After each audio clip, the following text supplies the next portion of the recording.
नमस्कार, जय हिंद, वंदे मातरम। स्वागत है आपका अपने यूट्यूब चैनल @TSYG के फैक्ट पे। दोस्तों, आशा करता हूं आप शानदार, जबरदस्त, मस्त और स्वस्थ होंगे और अपनी तैयारी में लगे होंगे। दोस्तों, हम लोग देख रहे हैं फिजिक्स के महत्वपूर्ण चैप्टर वाइज क्वेश्चन आंसर। इस वीडियो में हम लोग देखेंगे दोस्तों प्रकाश चैप्टर के महत्वपूर्ण क्वेश्चन आंसर। इससे पहले वीडियो में हम लोग दो पार्ट देख चुके हैं, तो इस वीडियो में आगे के महत्वपूर्ण प्रश्न देखेंगे। तो आप इस वीडियो में पूरे अंत तक बने रहिए। और दोस्तों, अगर वीडियो अच्छी लगे तो इसे लाइक कीजिए और अपने दोस्तों, भाइयों, बहनों सभी में से शेयर कीजिए। दोस्तों, किसी भी लक्ष्य को अचीव करने के लिए प्रत्येक दिन का एक टारगेट फिक्स कीजिए और उस टारगेट को अचीव करने में अपना पूरा दिल लगा दीजिए। कहते हैं ना दोस्तों कि जब आंखों में मान लिया, मंजिल को अपना मान लिया, मुश्किल के आसान क्या ठान लिया तो ठान लिया, उसे करके ही छोड़ेंगे। जब तक तोड़ेंगे नहीं तब तक छोड़ेंगे नहीं। ऐसे जो सोच जुनून होना चाहिए दोस्तों अपने लक्ष्य को अचीव करने में। चलिए दोस्तों, बिना देरी के स्टार्ट करते हैं प्रकाश चैप्टर के आगे के महत्वपूर्ण प्रश्न। अगला क्वेश्चन है दोस्तों, क्वेश्चन नंबर 40 है। इसका आंसर बताइए। निम्नलिखित में से इसका अपवर्तनांक क्राउन ग्लास में सबसे निकट होता है। किसका होता है? कनाडा ब्लासम का, या नीलम का, या हीरा का, या रूबी का? कौन सा क्वेश्चन का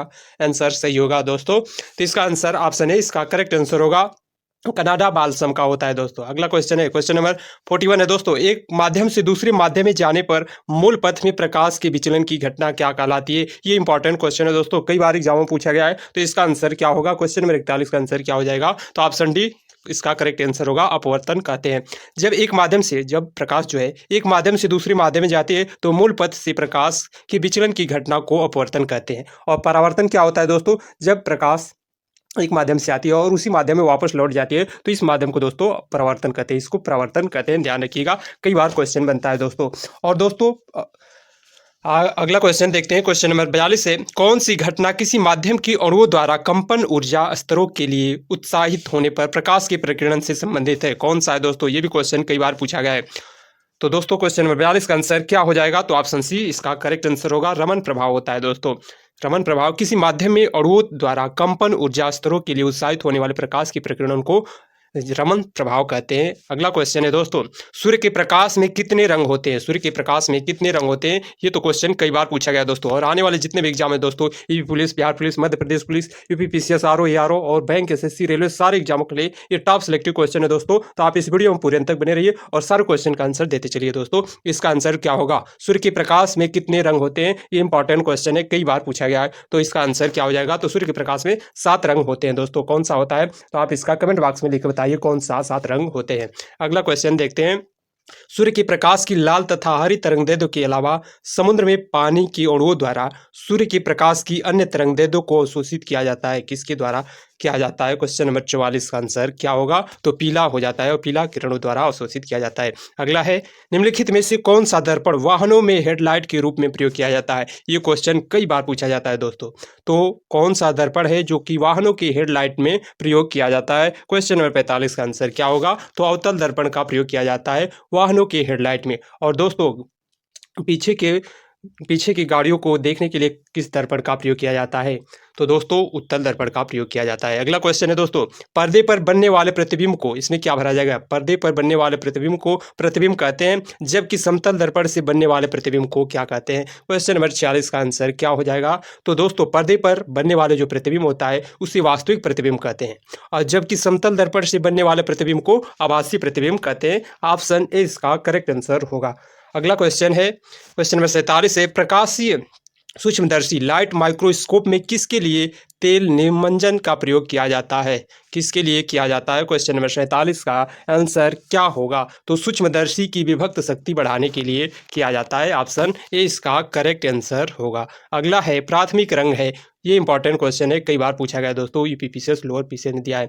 तो प्रकाश प्राथमिक तरंग कितने होते हैं? लाल, हरा, नीला, उपरोक्त सभी। कौन सा ऑप्शन सही होगा? तो दोस्तों, प्राथमिक रंग लाल, हरा, नीला होता है। ऑप्शन डी इसका करेक्ट आंसर होगा। अगला क्वेश्चन है, क्वेश्चन नंबर 49 है। एक उत्तल लेंस जिसकी फोकस लंबाई 40 सेमी है और 25 सेमी फोकस लंबाई के एक अवतल लेंस के साथ स्पर्श करता है तो संयोजन की पावर बताना है दोस्तों। इसका आप कमेंट बॉक्स में आंसर बताइए। क्वेश्चन नंबर 49 का आंसर क्या हो जाएगा? तो -1.5 डायोप्टर होगा। ऑप्शन ए इसका करेक्ट आंसर होगा। अगला है, इनमें से कोई फर्क नहीं पड़ता है कि आप दर्पण से कितनी दूरी पर खड़े हैं और आपका प्रतिबिंब सीधा दिखाई पड़ता है। यह कौन सा दर्पण हो सकता है? तो कौन सा दर्पण हो सकता है? क्वेश्चन नंबर 50 का आंसर क्या होगा? तो या तो समतल या तो उत्तल हो सकता है। ऑप्शन ए इसका करेक्ट आंसर होगा। या तो समतल या तो उत्तल हो सकता है दोस्तों। समतल दर्पण में दोस्तों कैसे प्रतिबिंब बनता है। समतल दर्पण में अगर किसी वस्तु का प्रतिबिंब समतल दर्पण में यानी प्रतिबिंब दर्पण के पीछे उतनी ही दूरी पर बनता है जितनी दूरी पर वस्तु दर्पण के सामने रखी होती है। और समतल दर्पण में जो प्रतिबिंब बनता है काल्पनिक बनता है और वस्तु के बराबर बनता है और पार्श्विक उल्टा बनता है, लेटरली इनवर्स होता है। और दोस्तों अगर समतल दर्पण में पूछा जाता है दोस्तों, यदि कोई वस्तु का वेग v वेग से दर्पण की ओर चलता है तो दर्पण में उसका प्रतिबिंब कितना होता है, तो 2v वेग से आता हुआ प्रतीत होता है। अगर मान लीजिए दोस्तों कि आपतित किरण को नियत रखने पर दर्पण को थीटा कोण से घुमाया जाए तो परावर्तित जो किरण होती है 2 थीटा कोण से घूम जाती है, 2 थीटा कोण से एंगल से घूम जाती है दोस्तों। और प्रकाश का परावर्तन क्या होता है दोस्तों, प्रकाश का परावर्तन क्या होता है, परावर्तन के 3 नियम होते हैं दोस्तों। प्रकाश का परावर्तन कि प्रकाश चिकने पृष्ठ से टकराकर वापस लौट जाने की घटना जो होती है उसी प्रकाश का परावर्तन कहते हैं। प्रकाश का परावर्तन क्या होता है, जब प्रकाश की किरण एक चिकने पृष्ठ पर टकरा कर उसी माध्यम में वापस लौट जाती है तो इस प्रकाश की घटना को प्रकाश का परावर्तन कहते हैं। और जैसे दोस्तों प्रकाश के परावर्तन के 2 नियम हैं, आपतित किरण जो आने वाली किरण होती है और आपतन बिंदु और अभिलंब व परावर्तन किरण एक ही तल में होते हैं, आपतन कोण और परावर्तन कोण के बराबर होते हैं। ये क्वेश्चन कई बार पूछा जाता है परावर्तन के नियम में दोस्तों। और दोस्तों आकाश का रंग नीला प्रकाश के प्रकीर्णन के कारण होता है, ध्यान रखिएगा, प्रकाश के प्रकीर्णन के कारण आकाश का नीला रंग होता है। अगला क्वेश्चन देखते हैं, क्वेश्चन नंबर 51 है दोस्तों। यदि किसी वस्तु का पूरा प्रतिबिंब देखने के लिए एक समतल दर्पण की न्यूनतम ऊंचाई कितनी होती है, क्वेश्चन नंबर 51 का आंसर क्या होगा, तो व्यक्ति की ऊंचाई की आधी होती है। क्या होती है दोस्तों, व्यक्ति की ऊंचाई की आधी दर्पण होना चाहिए समतल दर्पण में वस्तु का प्रतिबिंब। समतल दर्पण में दोस्तों कैसे प्रतिबिंब बनता है, तो प्रतिबिंब काल्पनिक बनता है, वस्तु की बराबर बनता है और पार्श्विक उल्टा बनता है, लेटरली उल्टा होता है दोस्तों। अगला क्वेश्चन है, क्वेश्चन नंबर 52 है, समुद्र जल के नीले रंग का होने का क्या कारण है। क्या कारण है दोस्तों, समुद्र जल के नीले रंग का होने का कारण क्या है। ऑप्शन ए दोस्तों, समुद्र जल में अशुद्धि वस्तु तथा नीले रंग को रोशनी का अपवर्तन। ऑप्शन बी है पानी द्वारा रोशनी को छितराव। और ऑप्शन सी है पानी द्वारा लाल रंग का अपवर्तन। और ऑप्शन डी है समुद्र पानी में संपूर्ण आंतरिक परिवर्तन। कौन सा क्वेश्चन का आंसर सही होगा, तो प्रकाश द्वारा रोशनी का छितराव दोस्तों। ऑप्शन 20 का करेक्ट आंसर होगा रिफ्लेक्शन, प्रकाश द्वारा रोशनी का छितराव।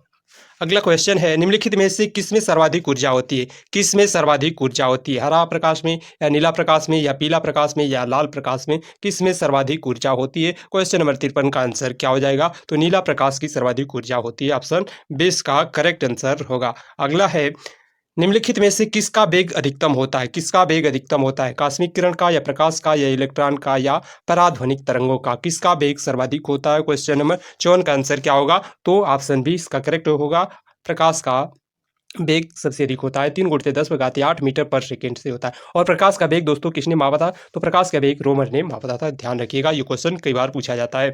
अगला क्वेश्चन देखते हैं दोस्तों। अगला है, सोना और तांबा पीले प्रकाश को छोड़कर इसमें क्या भरा जाएगा, और बैगनी प्रकाश को शोषित करते हैं। इसमें क्या होगा दोस्तों, हरा को या नीला को या लाल को या ऑरेंज को, कौन सा कलर को दोस्तों अवशोषित करते हैं, तो नीला रंग को अवशोषित करते हैं, ऑप्शन 20 का करेक्ट आंसर होगा। अगला क्वेश्चन है, बाथरूम के शीशे और झील पर होने वाला परावर्तन और चश्मे पर पड़ने वाले चमक किस प्रकार के परावर्तन के कारण होते हैं, तो इसमें क्या भरा जाएगा। क्वेश्चन नंबर 56 का आंसर क्या होगा दोस्तों, तो प्रकाश का परावर्तन, परावर्तक परावर्तन होगा दोस्तों, ऑप्शन 20 का करेक्ट आंसर होगा। अगला है, निम्नलिखित में से कौन सा तत्व प्रकाश उत्सर्जक डायोड संचार के निर्माण के लिए उपयुक्त नहीं है, कौन सा नहीं है दोस्तों। क्वेश्चन नंबर 57 का आंसर क्या हो जाएगा, तो ऑप्शन सी इसका करेक्ट आंसर होगा, जर्मेनियम होगा। अगला है, रजत को दृष्टिबाधित की है तो उसकी दृष्टि को सही करने के लिए नेत्र विशेषज्ञ को उसे किस प्रकार के लेंस की सलाह दी जाती है, तो इसमें क्या होगा दोस्तों। क्वेश्चन नंबर 58 का आंसर क्या होगा, उत्तल दर्पण का। अगला है, आंखों में प्रवेश करने वाले प्रकाश की मात्रा को किसके द्वारा नियंत्रित और विनियमित किया जा सकता है, तो किसके द्वारा किया जा सकता है, तो ऑप्शन सी इसका करेक्ट आंसर होगा, पुतली के द्वारा किया जा सकता है। थैंक्स दोस्तों, अगर ये वीडियो अच्छी लगे तो इसे लाइक कीजिए और अपने दोस्तों भाइयों बहनों सभी में से शेयर कीजिए और एक प्यारा सा कमेंट जरूर कीजिए कि आपको ये वीडियो कैसा लगा और आपके कितने क्वेश्चन सही हुए। और इसका PDF पाने के लिए आप टेलीग्राम लिंक को ज्वाइन कर लीजिए। तब तक के लिए मिलते हैं नेक्स्ट वीडियो में। जय हिंद।